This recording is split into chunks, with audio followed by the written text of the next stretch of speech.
Hi everybody, I just wanted to take a few minutes and talk to you a little bit about my story, a little bit about how I ended up in prison and what that was like. Ended up in county jail and not really knowing why I was there as a direct consequence to my alcoholism and drug addiction.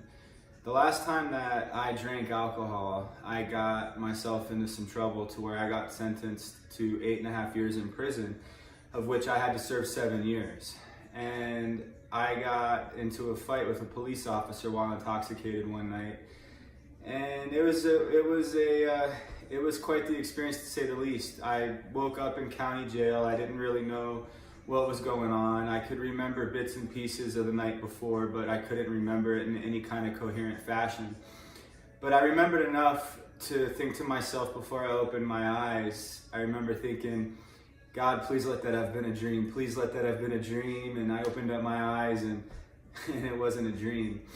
And I was in a sling. I got my arms broken, or one of my arms broken by the police for me trying to fight with them, and just all kinds of craziness. And my lawyer came in to see me, and I was still hungover. I'd been taking Xanax, and I drank a bunch of whiskey and got into a fight at the bar, left the bar, got into a fight with some police officers. It was just a nightmare. And I remember when my lawyer came to see me, that in and of itself was an experience, because my lawyer was actually a friend of mine. And when he came to see me, he explained to me really just how serious what I was facing was. And I remember asking him, like, hey, his name's John. I said, hey, John, what am I looking at here? Be honest with me, like 5 years? And he looked at me and he said, Bryan, you'll be lucky if I get you less than 20.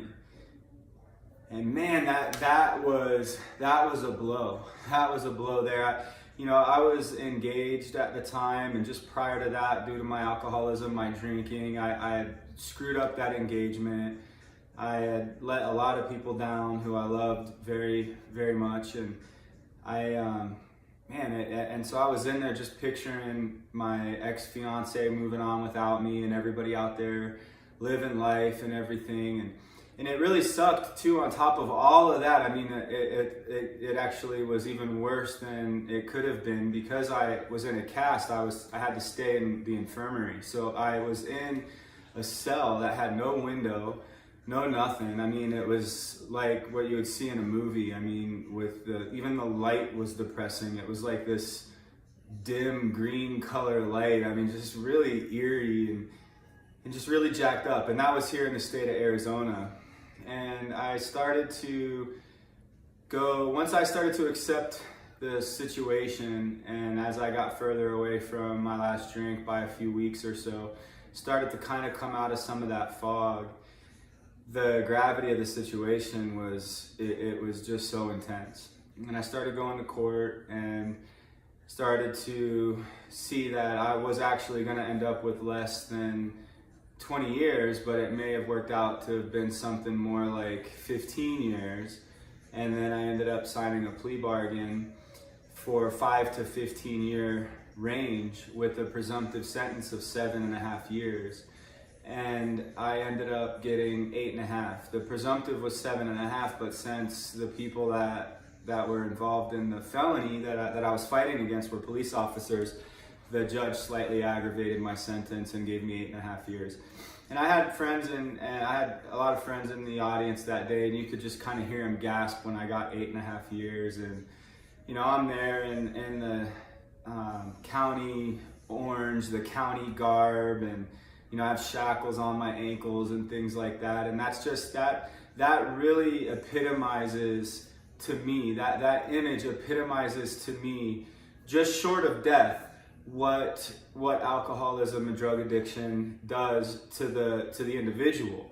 And that's not to say all of the people that were in the audience that day, or my friends and family and all the people that were associated with me, that watched me go through this downward spiral and suffer all these consequences several times throughout my life due to my alcoholism, weren't suffering just as much, if not more.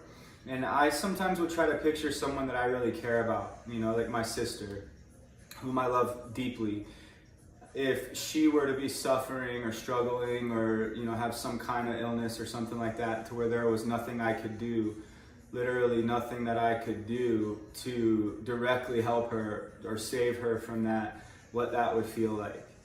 And that breaks my heart to think about. And I allow myself to think about that just because I know now that I've been separated from active alcoholism and active drug addiction, that I know that what I truly have is a daily reprieve contingent upon my spiritual maintenance, upon my maintenance of my recovery principles, upon the maintenance of my going further in my recovery from alcoholism and drug addiction, right? That if I fail to continue to do those things, whether it be through laziness or complacency or whatever the case is, if I fail to do those things, it's not going to be just me who suffers. It would be my mother, my sister, many of my friends and families, many of the people whose lives I've touched along over these past several years will all bear that burden right along with me, which is what sometimes that's where I draw some of my motivation. There are some days where it's like I don't really feel like doing some things, and I just think about those individuals, and that's what gets that can be what gets me going. I don't rely on that every day. The majority of my drive, it comes from within. It comes from between me and my higher power, the power of the universe that I know that propels me forward and continues to just allow wonderful things to happen in my life and bring wonderful people into my life, because I'm in flow with that power today. And this is just a little bit of how I came to be in that flow. So after I got sentenced, I ended up in a prison down in Yuma, Arizona. And when I got to the yard, is what it's called, when I got to the yard, you know, when I was in county jail, many people used to talk about how great it is in prison compared to where we were in county jail. And when I got there, I was less than impressed. And I was still feeling really sorry for myself, and I continued to get high. I continued to get high and use drugs. I haven't drank since the last time I drank that landed me in prison, but my sobriety date is actually May 23rd, 2012, which is also the day that my father passed away. While I was in prison, I continued to get high, and I actually got caught by a corrections officer right before I had the chance to use the drugs that I had. And that's not okay, even in prison. And I got sent into the criminal detention unit. It's called CDU. And while I was in there, I was looking out the window, and I could see all these other inmates that were in there. These guys, a lot of these guys were never going home. A lot of these guys were lifers. In fact, this yard had 800 people on it, and out of those 800, 200 of them were never going home. They didn't have a release date. So 1 in 4 of these guys did something really bad to where they were never going to be allowed to go home. And that yard that I was on was as good as it was going to get for them. It was a level 3, which is a medium custody yard. That's where I started because I had more than 5 years. When you get below 5 years, you can go to a minimum custody yard where you can go outside the gate and do different jobs in the community and things like that. But that's not where I started. So I'm looking out that window, and I could see all these guys out there that were never going home, and I couldn't even be around those guys. Like I was being so bad even in prison that I wasn't allowed to be with the general population for a couple of weeks. So I was in there for a couple of weeks, and I made it back out onto the yard after I saw disciplinary and did all that kind of stuff and received my sanctions for having prison contraband and all that. I go back out on the yard, and it wasn't long until I was called to the chaplain's office, and I learned that my father passed away. My father passed away. His time of death is right around the same time that I got caught with those drugs. And I like to think that that was my father's last thing he did before he left, is he went and tapped that corrections officer on the shoulder and said, "Hey, go check out my idiot son down there. He's down there doing something pretty stupid." And and then he left. But it was right around that same time that my father passed away. So he had been gone for 2 weeks while I was in the hole, they call it. And I didn't know because my family didn't want me to find out while I was in segregation or in the criminal detention unit. So I found out that day, and I made up my mind while I was in the detention unit that I was done. Like, you know, that I was done fighting. I was ready to surrender. I was ready to do what it took to get my life back together. And I committed myself to that process. And I did what I needed to do for my recovery. And there were many times in the beginning of this process when I had weed in my hands or other drugs in my hands, and I was about to use, but I thought about my father, and I thought about how I wanted my sobriety date. You see, because I got caught that day, I didn't get a chance to get high that day. So my sobriety date is the same day that my dad passed away, 5/23/12. And there were many times in the beginning where I didn't get high just because I didn't want to violate that specialness, that closeness that I had with my dad. And so that got me through a few times. But my mentor, my previous mentor, this guy that really taught me a lot on how to go further in my recovery from addiction, he used to say that consequences or fear of consequences can get someone sober, but it won't keep them that way. It won't keep them that way. And that's been true for me as well. You know, those times when I was close to maybe smoking a joint or doing something like that, and I thought about my dad, it allowed me to make a good decision in those moments. But if I relied on that for the rest of my life, I mean, I'd probably be using today, because that's just not enough. It's just not enough. So I had to go further in my recovery program, and I had to learn how to apply recovery principles in my life every step of the way.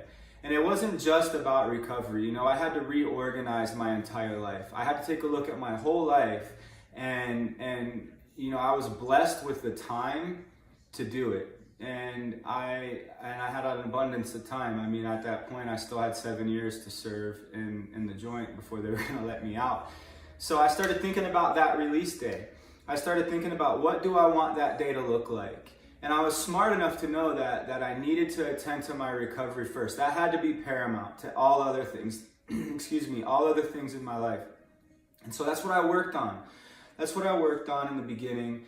I worked on enhancing my spirituality. I worked on, you know, through reading books and doing studying and talking to other people and practicing those spiritual principles, and bringing in recovery principles from other 12-step programs into my life and applying them into my life, and start to restructure my life in a way that allowed me to do so many other things while I was in prison. And so I looked at all the resources. I looked at what I wanted that release day to be like, and I worked backwards from there. And I started to do everything that I had available to me to make that release day extremely just amazing. And that release day came not long ago. I actually was released January 7th of this year. And I came out of prison and walked into a wonderful life with amazing people. I have a wonderful business that's been in operation since I've been incarcerated, that started from an idea in a prison bench and was put together, and that all happened while I was down. I continued to consult for that business while I was in, and I walked out into that. I walked out into coming up on 7 years of sobriety. This May I'll have 7 years, God willing.